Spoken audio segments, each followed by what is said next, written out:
Hello, friends, and welcome to the latest self-isolation COVID-19 coronavirus podcast, Kings of Anglia style, from our respective isolation stations. My name is Mark Heath. I'm your host as ever, and with me, the three guys with the faces of the franchise, the most important players, the most valuable players to the Kings of Anglia. Don't shake your head, Hutchie. It's Hutch Hogan, Dr. Stuart Watson, and producer Ross Halls. How are we all, boys? Hutchie, you're wearing an excellent New York Jets, other teams are available hoodie. How are you? Yeah, good. Most importantly, how is your key worker wife? How is she getting on in this time of national crisis? Yeah, she's the face of the franchise of this house. Yeah. No, she's doing good. Good work. Is she having very, very stressful days? Probably more stressful than doing these podcasts, which is saying something. Absolutely. Yeah. Still crazy we get paid for this. Dr. Watson, you've taken time off the wards to come and record this. How are you? I'm okay. Yeah, I'm all right, thanks. You got lots of PPE? What's PPE? Personal protective equipment, my friend. You should know that as a doctor. Yeah. Yeah. All of that. You've got all of that. And producer Ross informed us just before we started recording that he's got a headache, a little bit peaky. How are you, Ross, other than the headache, which I can only assume is because your sugar intake has dropped remarkably since working in the office? Yeah, pretty much. And I've been moved to the spare room. Sasha was getting annoyed with my work stuff in the living room, so she chucked me into the spare room. So I got a piano behind me, so I'll have the piano later. So that's an unusual approach you've taken from the start there, basing yourself in the living room and not starting this process in the spare room. It's unusual. Because the spare room was basically full of junk. And basically, Sasha spent most of this morning clearing that junk to say, this is where you're going to work from now on. Because she was getting annoyed.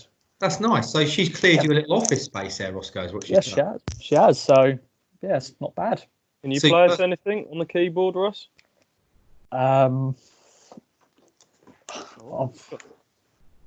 Is it your keyboard? No. Oh. I'm just going to play one. If the answer's no, then... I just wanted to play it. Okay. Did you hear that? Could you hear that? No. Oh, there we go. Yeah. So you don't play it. Who plays it then? No. Sasha plays it. No, I do as well. You do. Okay, cool. But I'll give me another week, and I'll have a proper good live podcast. Mozart's unfinished. That's all. Yeah, standard. That's all right. Easy. Excellent, with a little bit of a producer Ross spin. Boys, so we're all together. Hopefully the rest of the KOA army out there are all fine and keeping isolated, staying safe and all that sort of stuff. As Dr. Watson says, staying the fuck at home. Don't go out unless you need to.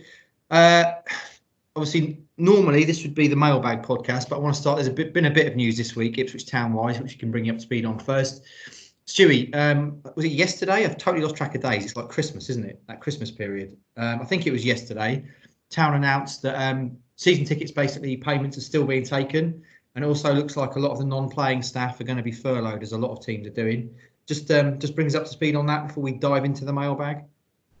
Yeah, exactly what you've just said, really. They will become one of the latest clubs. They're quite advanced in furloughing the vast majority of the off-field staff.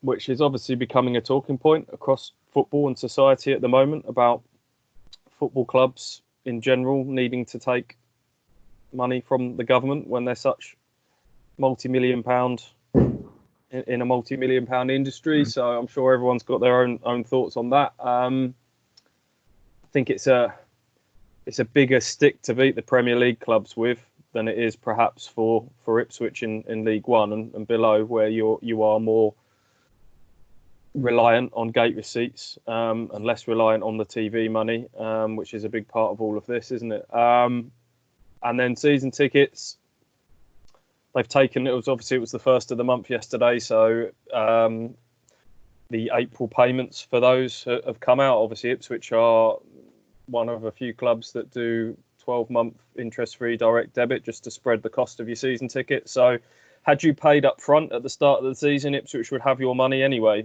for the season. So the fact that at the moment the plan is still to finish the season and to finish it in front of supporters, they're kind of in a position really where they had to kind of take that money. And I know it's a difficult situation because there will be some people that desperately need that money at the moment. But Ipswich have taken their directive from the EFL, and I can understand their position on it at the moment. Until we know exactly what's going to happen with this season, they kind of had to take that payment. They have said there in their statement, haven't they, that if something happens to the season and it gets changed or shortened, voided, whatever happens, that they'll look at it in terms of rebate then potentially. So I think they've probably done all they can there really. Am I right in saying, Stewie, that although the people who go out on furlough, the non-playing staff, obviously that drops to 80% of their wage, but Marcus is going to make up the difference, isn't he?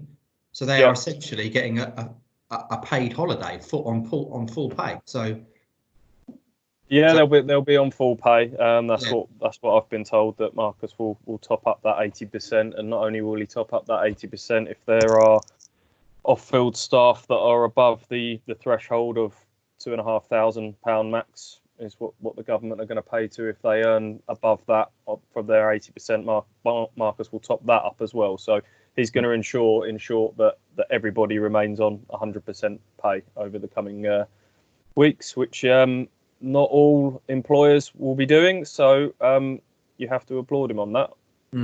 How do we feel generally, boys? It's a sign of the times, of course, now that terms like furloughing and self-isolation are part of the national vocabulary, which no one would have ever used at the start of 2020. But how do we feel about teams in the Premier League, particularly the likes of Spurs and Norwich, doing the same thing in the Premier League when they've got players on ridiculous amounts of money, and yet it's the non-playing staff that appear to be suffering there? How do we feel about that, Hutchie? I think it just shows how complicated football finance has become, and contracts and things like that, how complicated that has become, and what is ahead, and how complicated what is ahead is as well, because I think there's an issue with maybe furloughing football players because of the fixed term nature of their contracts and things like that, it would potentially legally amount to a breach of contract, which means that, let's use Norwich as an example, they've got football players in there like Max Aarons, Ben Godfrey, who've been talked about as being £50 million assets to the football club.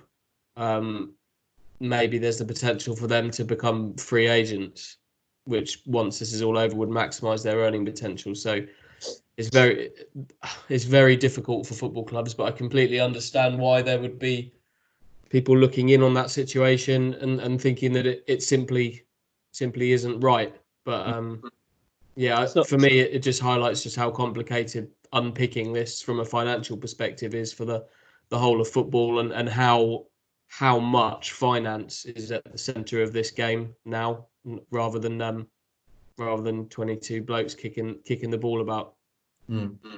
Not a good look for football in general, is it, at the moment? I think there will be, obviously, as you've touched upon, reasons why they're not doing it from the playing side of things at the moment. They're getting advice from the PFA,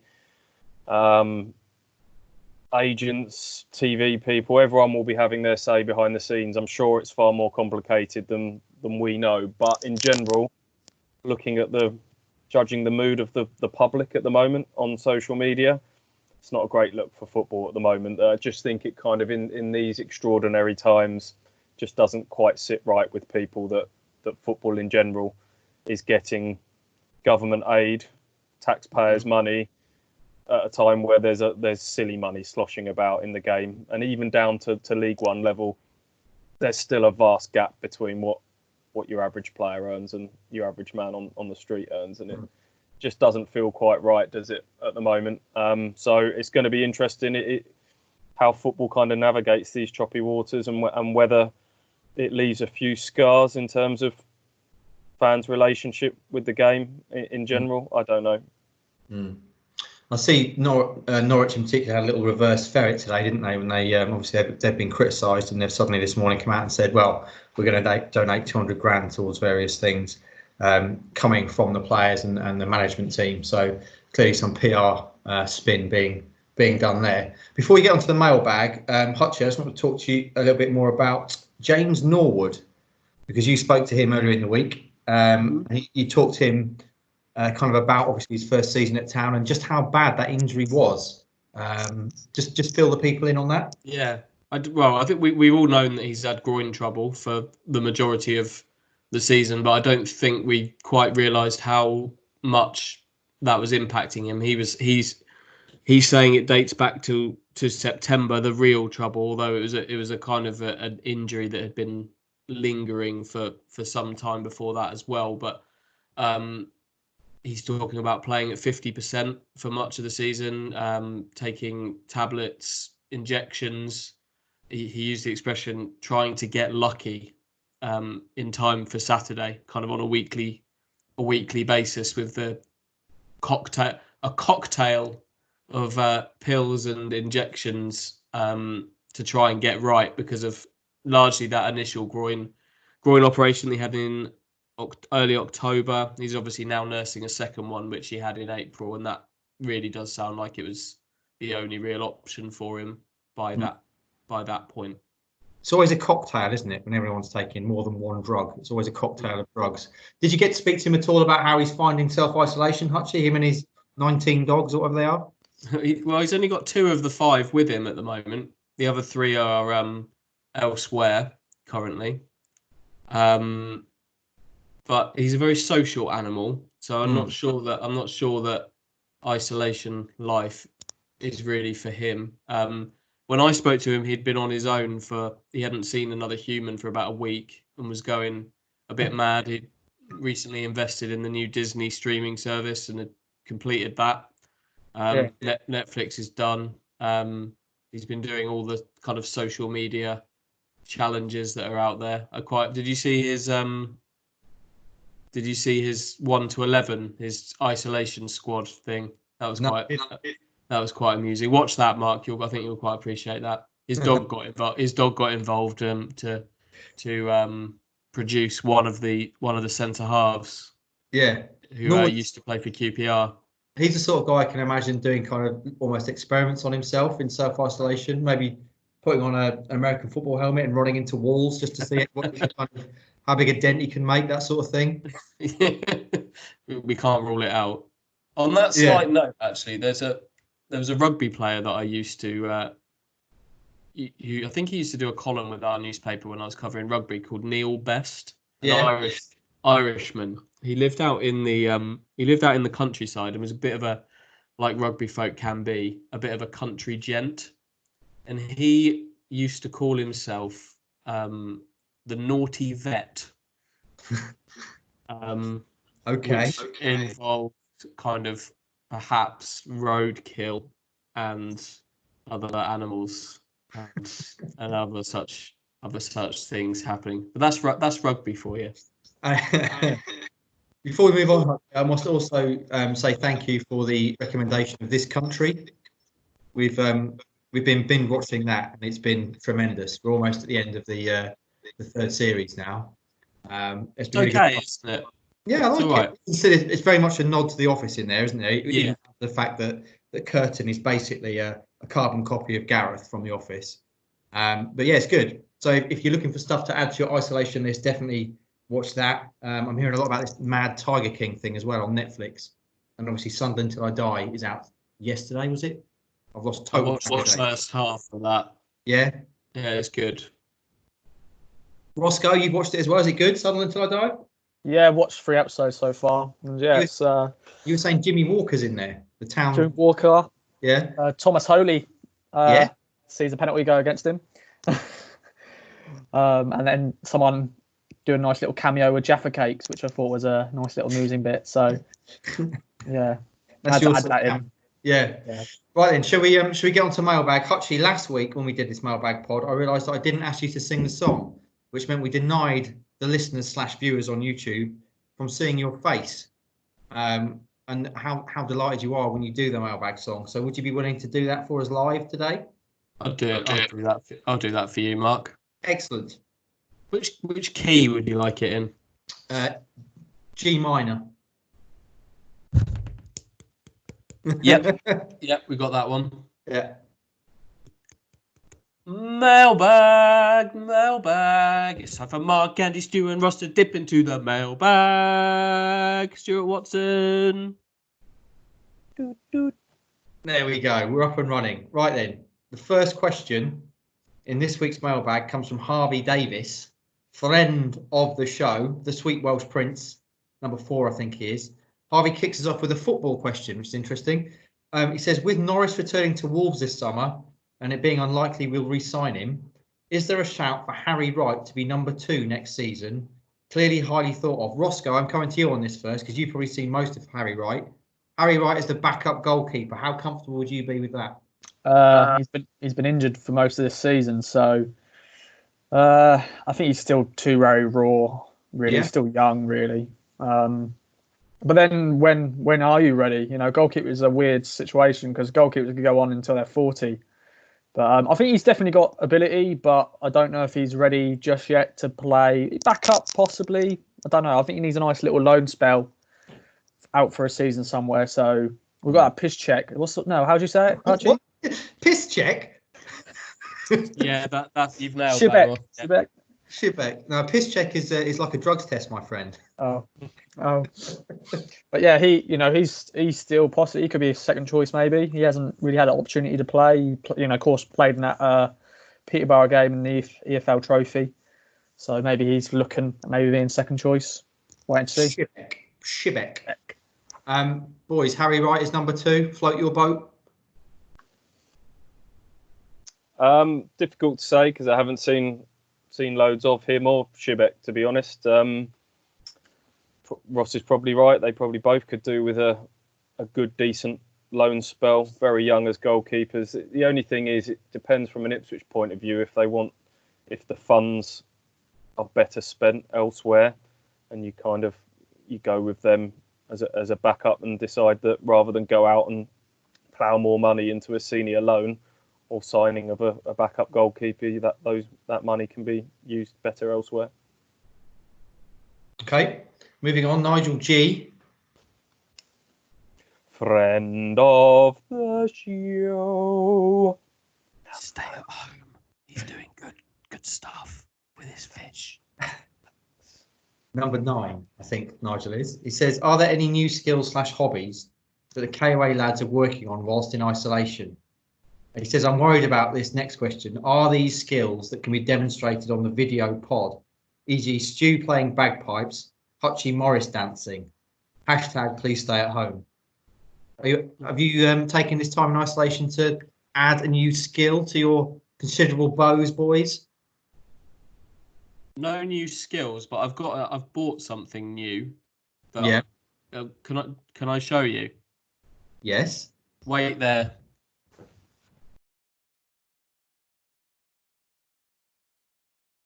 What is that?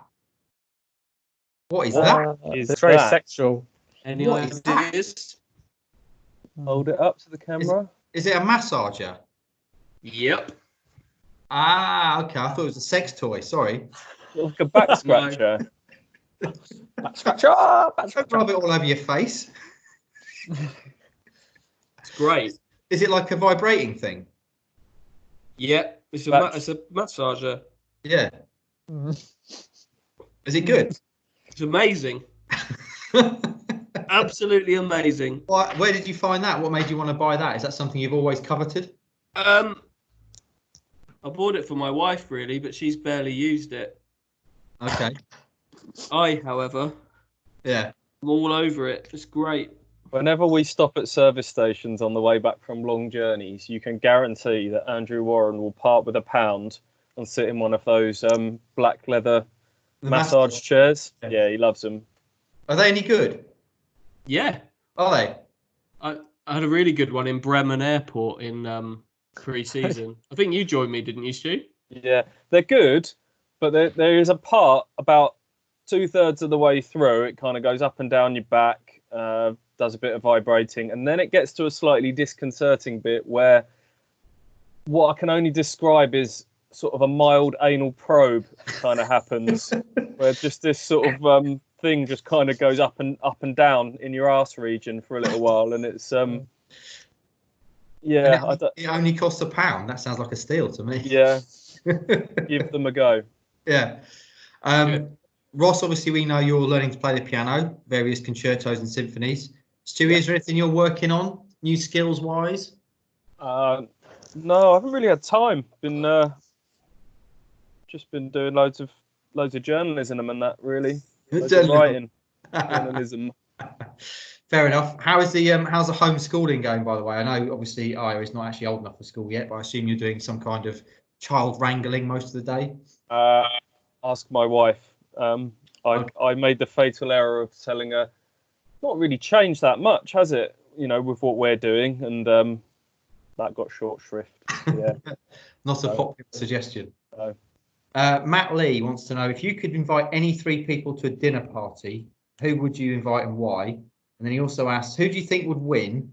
1 honey badger sized Paul Lambert or 1 Paul Lambert sized honey badger? Now, the second question, that's obviously going to be a Paul Lambert sized honey badger. The honey badger, even at its small size, can take down lions and scare off snakes and other predators. So one that's Paul Lambert size is going to fuck people up. Dinner party wise, 3 people you're invited to a dinner party. Who are they? That's horribly irresponsible, inviting people round. Oh, it's true. Absolutely. Yeah, it would have to be like this, wouldn't it? You can't. You could have like a virtual dinner. Should we have a virtual dinner party? Who are you inviting? Probably you 3, to be honest. You say the nicest things. Stewie, who are you inviting? Muhammad Ali. Yeah, good one. Stolen him from you straight away. Yeah. He'd be quite compelling. I reckon. Go on, chuck some more names out there. Nelson Mandela. Yeah. I'd have him. Probably Bill Clinton would be interesting, I reckon. Nelson Mandela's good at self-isolation, isn't he? Very good. Yes. Yeah. Hutch, are you inviting your mate Tommy Robinson round? That needs so much more context than you've provided. Yeah. I'm not going to comment any further on what you've just said there. First person I'd have is Dave Benson Phillips. Yeah, of course. He'd be a good one. He's just the kind of uplifting character that you need right now. So I'd have him and probably the 2 twins from Funhouse. What a dinner party that would be. I'd like that invite, please. Roscoe, how about you? Bring a youthful perspective on this. Snoop Dogg. Yes. Snoop Dogg. Yeah. The creator of Jaffa Cakes. Mr. Jaffa Cakes. Yeah. Jizza. Yeah. Bring in some sick beats with him as well. Yeah. One of the members from Three of a Kind. What? You could do baby cakes. Baby cakes, discos and all that. Yeah. And my boy D McDonald as well. Of course. An eclectic mix. Peter Dwellyhouse, whose name I love saying and also often brings the fire with questions. What if you could say a sentence that the whole world could hear? What would you say?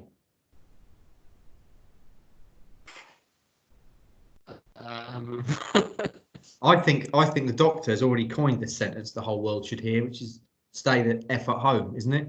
That's what we want the world to hear. Right now, yeah. Yeah. But would the world be listening? Lots of people are saying that. Well, true. What else would you be saying then? I'd be saying... Sorry, carry on. No, you've got something, Kyle. I was thinking aloud. You go. I'd be saying make sure you hit subscribe on your various podcast providers. Leave us a 5-star review on iTunes. And follow us on social media, Kings of Anglia on social media. Thank you very much, the world. How many followers do you reckon we'd get if the whole world heard you say that? How many people would heed your advice and do it? Probably about 4 billion, I'd imagine. That'd be good for us, wouldn't it? It would do good business, wouldn't it? George Lee wants to know, what is Brenner Woolley really like? Every manager seems to have an issue with him. but he comes across all right to me. Is he a BBC robot or a real person? Stewie, you're best mates with Brenner. What's he like? Brenner's a top man. I've got so much time for Brenner Woolley. We go out for our regular curries. I see that I don't always get to hear his commentary because obviously we're watching the games, but I see the general thing that's thrown at him is that he gets too excited about the opposition scoring. I just think you've got to remember that Brenner came on board in the first season after relegation, so he's not had a great deal to get excited about over time. You listen back to some of his commentary of some excited moments back then during the sort of the Royal era and the Arsenal game and stuff like that. He gets excited about Ipswich. He cares about Ipswich, trust me. He's barely missed a game in about more than a decade, 15 plus years. He cares about Ipswich. So, yeah, he's a good man, isn't he, Andy? Lovely man. I rang him yesterday actually because I missed him, because that's a man that will make you smile when things are a bit tough. Lovely bloke. He's got a voice like a golden molasses, absolutely dripping with sugar and flavour. Is that a voice that he kind of switches into in commentary mode, or does he always sound like that? No, I think he's very, very true to what he's really like in life. He's a really nice accent, because he's from the northeast. It's very soft and warm, fuzzy, welcoming. I remember years ago I interviewed John Motson over the phone, and it really freaked me out hearing John Motson saying normal things, but in John Motson's voice. Like, hello, how are you? Like, it sounded like football commentary, everything he said. It was tremendous. I had the same with Mark Lawrenson. I had to interview him over the phone once. Yeah. It's really strange. It's crazy. Paul M, one of our most famous followers, Macca, yet to be proven as the real Macca, but we can only take his word for it. What song from history do you most wish you wrote? He says, hope everyone is doing well and staying safe.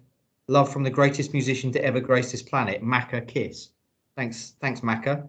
Roscoe, this seems like one you should take the lead on. Which song do you wish you wrote from history?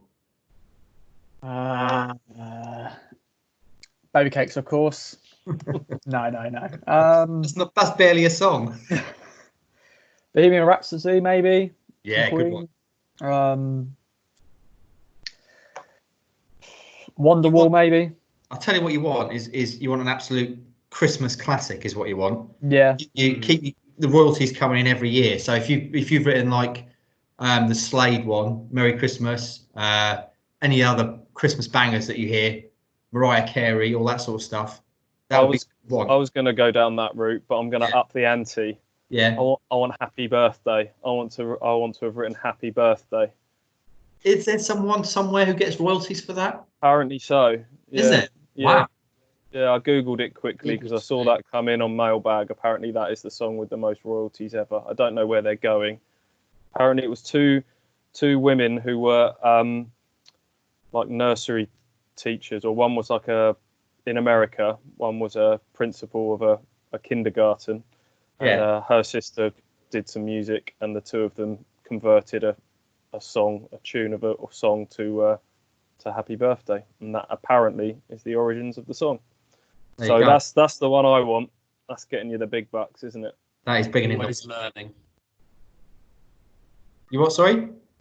Always learning here. Always learning. Exactly. Edutainment's what we're all about. Roscoe, this is another one for you. FPL Tractor. Should Ipswich women sue the FA over the voided 1920 season? No.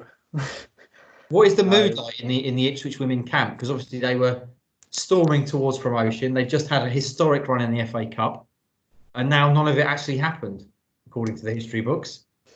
It happened. The season happened. There is, proof and documents that said it happened. But of course, the FA. I think they're disappointed because how the season's gone very well, but they understand that at the end of the day, life is more important. And like at our level as well, tier 4, there's no money on the line in terms like that's not their lives and stuff like that.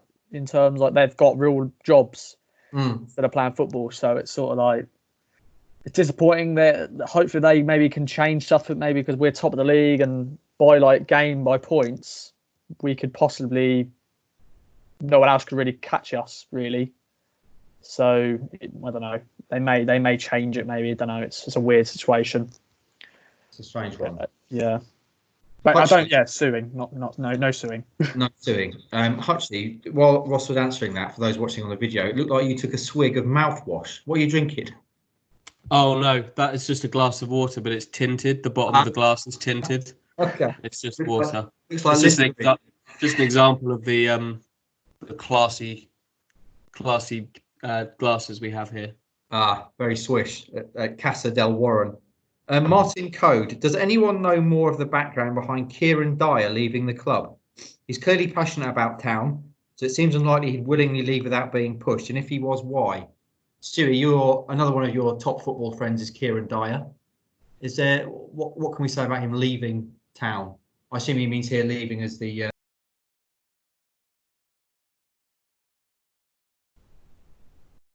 That's probably up to Kieron to decide how much he wants to say about that. A big part of it was that he wanted to seek a fresh challenge. He wanted to get into the senior side of coaching, and he's gone away. I don't think people realise how big a student of the game he is. He came into the office, didn't he, a few weeks back, and was telling us about how he'd been over to Anderlecht and shadowed Vincent Kompany and learnt a lot there after he'd left Ipswich. And so I just wanted to go off and see other sides of the game. He'd done some bits and pieces with the England youth teams on invite over the last few years. I know recently after Chris Hogg went up to Newcastle, they had a chat with him about maybe coming back, but weren't able to reach an agreement over that, which was a shame. But don't rule it out, Kieron coming back. But he's ambitious. He wants to get into the senior game, and he wants to get into management, be that as somebody's assistant or outright on his own. And the more I hear from him, I'm impressed with what he's doing. She also mentioned, of course, on the Kieron Dyer tip, the Kings of Anglia special that Mike Bacon, the big porker himself, did with Kieron. I think last week. That's out there now for you to listen to. Mike's chatting with Kieron about his all-time top Town team and also how he's getting on in isolation. So go back and listen to that if you've not. Dylan simply says, the best pod around, lads. Accurate, Dylan, correct. He says, I'm curious, what order do you rate these 4 hot drinks in? Tea, coffee, hot chocolate, Bovril. I'll start. Coffee, tea, ideally Earl Grey, hot chocolate, and then Bovril very much bottom of the list. Hutchie, I know Bovril would be a contender for number 1 for you, wouldn't it? Yeah, it's not taking it though. I'd go hot chocolate because of the versatility. Yeah. Where Bovril is very much when you need a salty shot. But I'll put it second. When you need a salty shot? No, you just don't know what you're missing. Sometimes you do need it. So I'll go hot chocolate, Bovril, coffee, and then tea is unranked because it's just like brewed mold in a cup.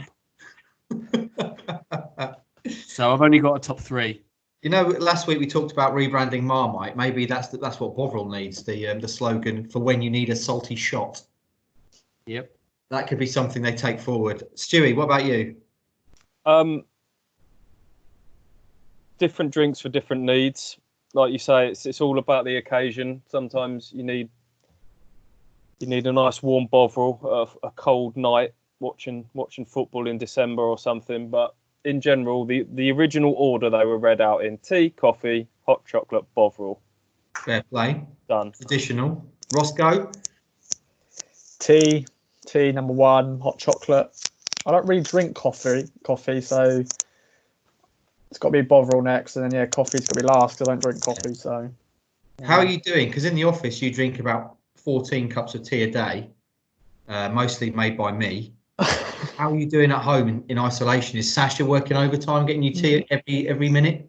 No, I've been making my own teas, but I've run out of tea bags, so I'm going to need to go to the shops and get an essential tea bags. That is essential for you. Yeah. Tea and Jaffa cakes.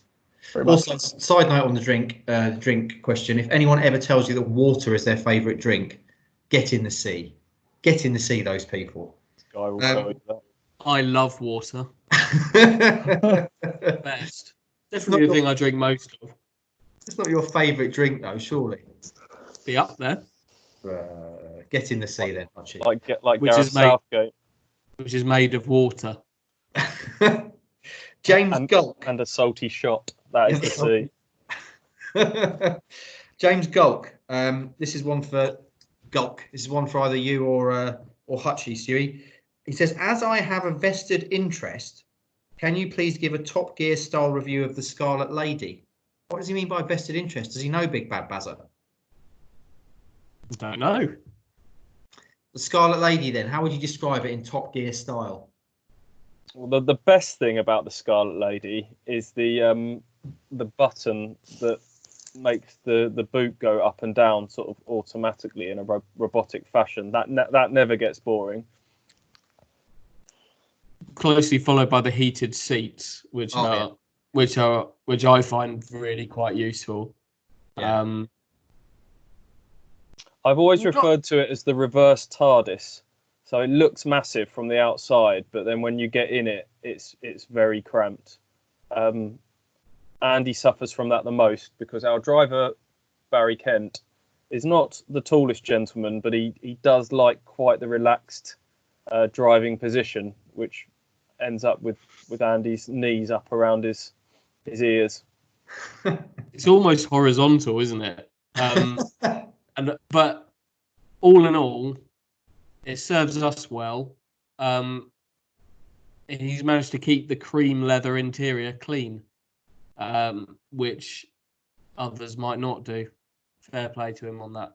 It also has about 6 different driving modes, like off-road, and it has like really specific ones like desert mode and various different things. There's all pictures of the different terrain that you take it on, none of which will ever get used.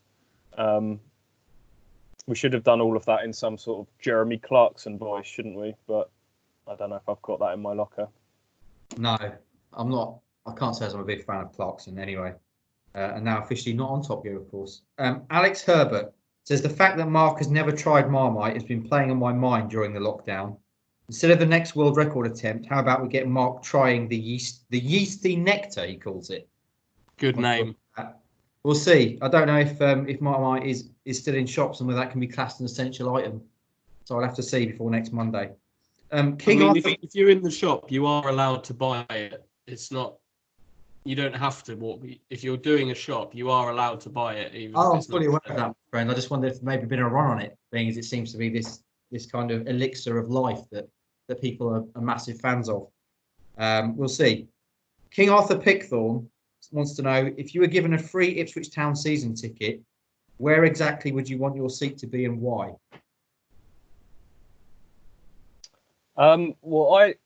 We're obviously very privileged to watch football matches generally from some of the best seats in the house, and I do prefer to watch games from on the halfway line up pretty high, because I just think you get a better tactical perspective of games from there. But if someone was giving me a free season ticket, I would probably go back to being in the thick of where all the fun is and just being in the lower north stand and reconnecting as a fan and joining in the chants and having a bit of fun and having a beer at half time. It's been a long time since I've been able to do that, so that's what I'd go for. Hutchie and Roscoe, you both have been season ticket holders, but if you were given a free season ticket, whereabouts would you want it? Roscoe? On my old seat, maybe in the north stand. Yeah. Just get my old seat back, pretty much. Or sit near my nan. She's in the co-op stand, so I'll sit next to her. Yeah. So, yeah. How old's your nan, Ross? She's still going to the games? 86. 86. Yeah. How is she doing in this crisis we're in, Roscoe? Is she okay? Yeah, she's all right. Yeah, she's just keeping isolated. My sister's been doing her shopping for her and leaving it on the doorstep and stuff, and neighbours and stuff. But yeah, she's doing all right. She's just bored. Yeah. She just rings my mum up like 3 times a day just to have a chat. What's her name? Give her a shout out. Doreen. Go on, Doreen. Get in. Hutchie, what about you? Free season ticket at town. Where's it going to be? Can my dad have one as well? of course. Yeah. Yeah, but I'll go back to where we used to watch football from when I was young, which is still where I kind of picture things happening from, if that makes sense, which is what is now the Co-op stand, Block L, Row L, seat 10.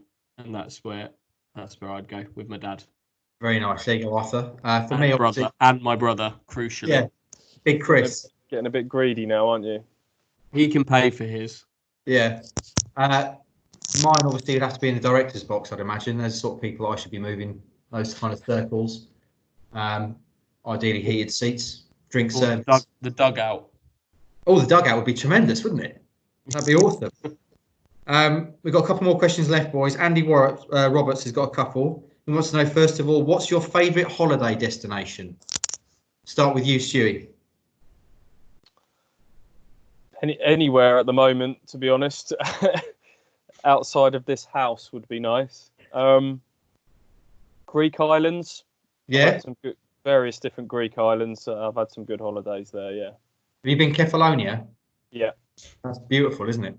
Yeah, it's one of the ones. It's been a while since I've been there, but that was one of the ones that's kind of retained its. It's not too commercial. It's retained some of its sort of proper Greek charm about it. That would be up there in terms of the various islands. Rhodes as well. Rhodes, Old Town, nice. Hachi, you've as we frequently mentioned, you've travelled, boy. Where would this is going to be obviously left field from you. Where's your holiday destination of choice?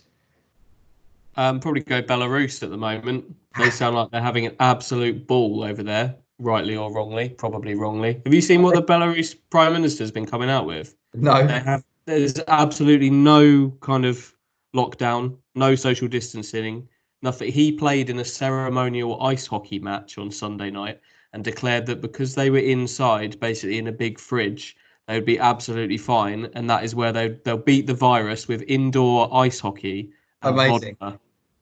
Well, vodka will do it. Is he serving as a consultant to Trump as well, by the sound of it? He may well be. If you can find a little, I'd urge you to watch the video of him doing the ice hockey. It's absolutely staggering the approach that they're taking. But actually, it would be anywhere in Scandinavia, please. Scandi, of course. Scandi Andy. Roscoe, favourite holiday destination? Where are you going? I enjoyed Switzerland. I've been to Switzerland twice and I enjoyed it. Expensive, but I love the chocolate and love the sausages. Yeah.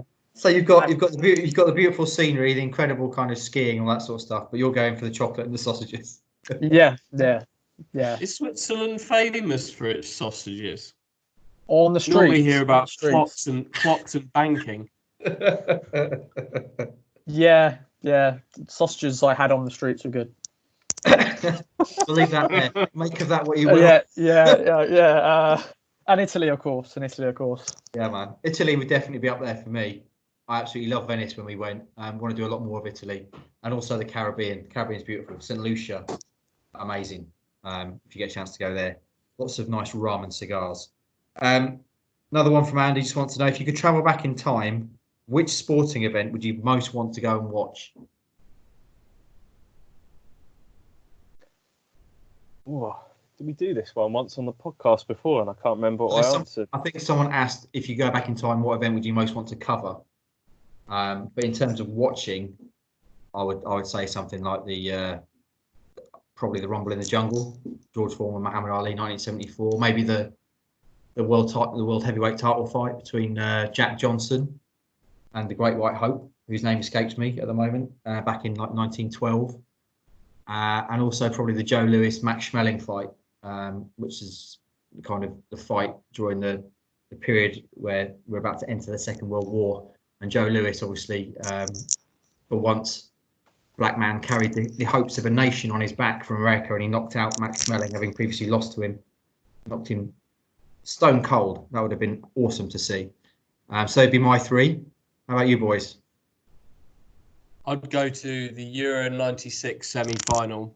Yeah. I'd tell Gareth to go the other way. We can't change the course of history here. Is that? I could have a word though. If I could have a little word, couldn't I? That's a good point. Yeah. Just have a little word and say, or to either Gareth or Terry Venables. either put someone else on it or Gareth, go the other way, mate. It'll work out much better for you. That's a good one, actually. That was a tremendous occasion, wasn't it? I think I've seen actually the BBC are going to start re-showing Euro 96, aren't they? Yeah, that should be fun. Yeah. Stewie, what about you?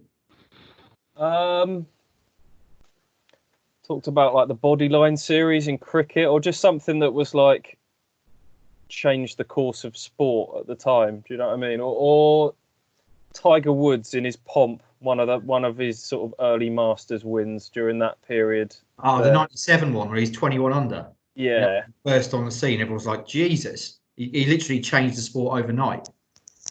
Something like that. Have you seen that Tiger and Phil Mickelson are going to get it on soon? Even during this crisis, they're going to go play a round of golf together and be mic'd up for the whole thing. Yeah. Have you seen who's playing with them, Mark? Tom Brady, isn't it? Yeah, and Peyton Manning. That just sounds dreadful. It'd be fascinating to, as long as they're mic'd up. It'd be more interesting to hear what they talk about, I think, than the actual. They did that the first time, didn't they? They did when they played the first time, and they were mic'd up, and the chat was just inane bollocks. It was just really dull because neither of them are very interesting. And obviously, are aware they're mic'd up, so they're not. It's not like they're saying anything they want to be keeping a secret sort of thing. So, didn't realise they'd done it already. Yeah, Phil beat him the first time round.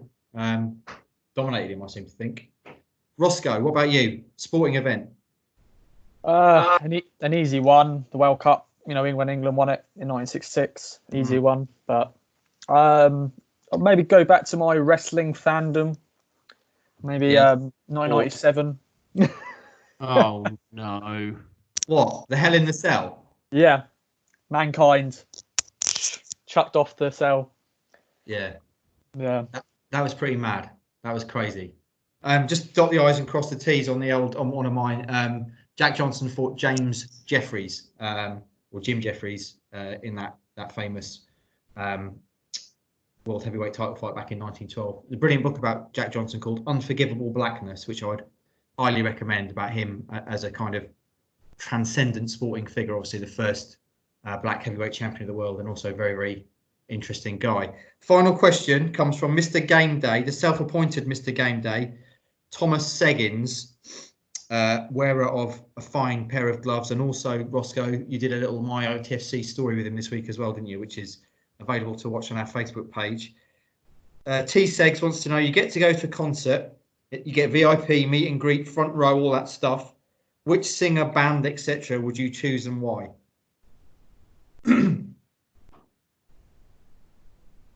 I don't like music. Right.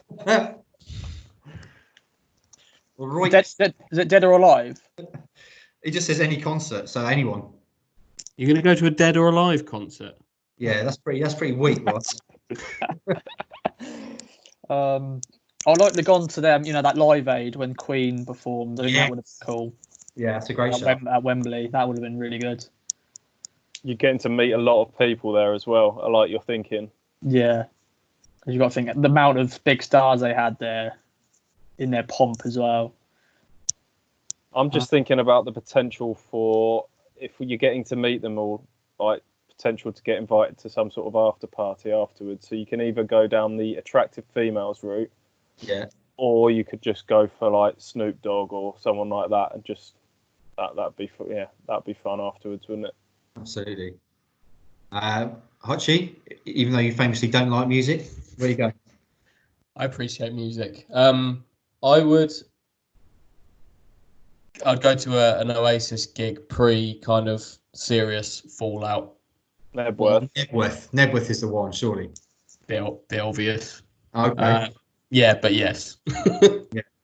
That is something that I wish I'd been at. My pick would probably be Woodstock, the famous Jimi Hendrix appearance at Woodstock, where he ripped shit up. That would have been a fun time, man. The celebrations backstage would have been interesting, I'm sure. What kind of stuff was on offer backstage then?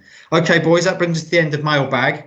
That's the show for another week. Anything else you want to talk about before we head off? No other business. I got some Jaffa cakes, triple pack, £1.25. Happy days. Ross's squids in. I want to give a plug to something I did earlier this week, which is the unique tale of Ipswich Town during the Second World War, which I found really interesting. I looked at the last time football was shut down en masse, which is obviously for the Second World War, and found out that Ipswich Town were the only club in that period not to kick a ball in that time. There's a really interesting story behind it as well. So that's online now. Go and read that if you will, because I found it interesting, and hopefully you will too. I've got some good feedback on that. Town used to play in blue and white stripes, which I never knew.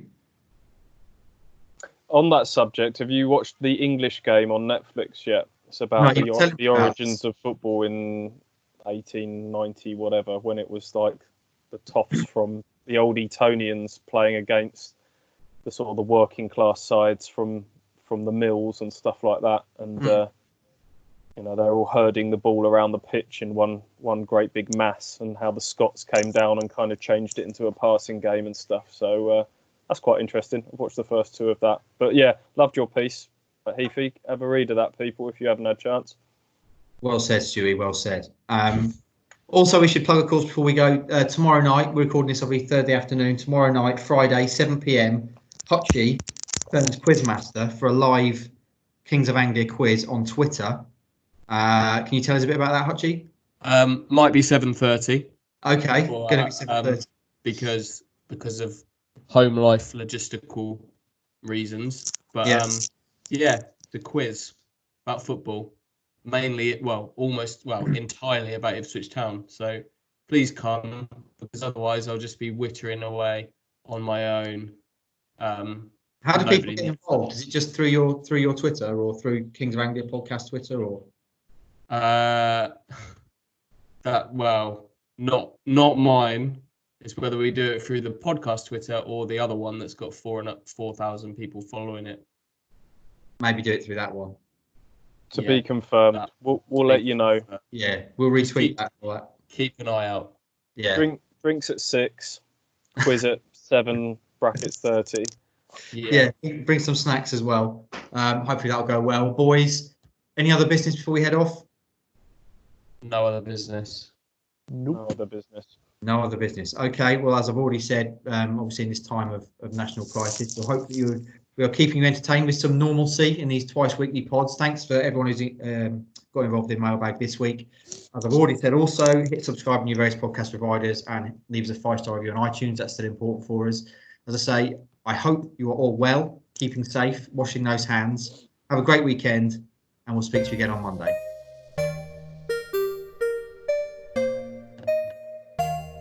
From true crime to football, Brexit to Oakville. For more great podcasts from Archon, head to audioboom.com/channel/Archon.